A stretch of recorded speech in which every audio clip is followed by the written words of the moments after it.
আইপিএলে দুইবার চ্যাম্পিয়ন হলেও কোনো আসরে লিগ পর্বে এমন দাপুটে অবস্থা ছিল না কলকাতা নাইট রাইডার্সের। 14 ম্যাচের 9টিতে জিতে এবার তারা সবার আগে প্লে অফে পা রেখেছে। আর একটা ম্যাচ বেসে যায় 20টিতে। প্রথম কোয়ালিফায়ারে অবশ্য তাদের প্রতিপক্ষ ছিল শক্তিশালী সানরাইজার হায়দ্রাবাদ। অথচ লিগ পর্বে রান বন্যা বইয়ে দেয়া দলটিকেই কিনা এক প্রকার উড়িয়ে দিয়ে ফাইনালে উঠেছে কলকাতা। হায়দ্রাবাদের দেয়া 160 রানের লক্ষ্য তারা মাত্র 2 উইকেটে পেরিয়ে গেছে। আহমেদাবাদের নরেন্দ্র মোদী স্টেডিয়ামে ম্যাচটিকে নিজের পুরনো ক্যালিবার দেখানোর সুযোগ হিসেবে বেছে নিয়েছে মিচেল স্টার্ক।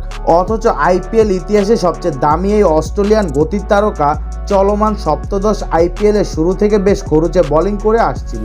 তার সঙ্গে মিলে হায়দ্রাবাদের মেরুদণ্ড আগেই ভেঙে দেন বরুণ চক্রবর্তী। যদিও অধিনায়ক প্যাট কামিন্সের শেষের জ্বরে চ্যালেঞ্জিং স্কোর দাঁড় করায় দলটি। এর আগে হায়দ্রাবাদের হয়ে সর্বোচ্চ রাহুল ত্রিপাঠী 55 ও হেনরিক ক্লাসেন 32 রান করেন।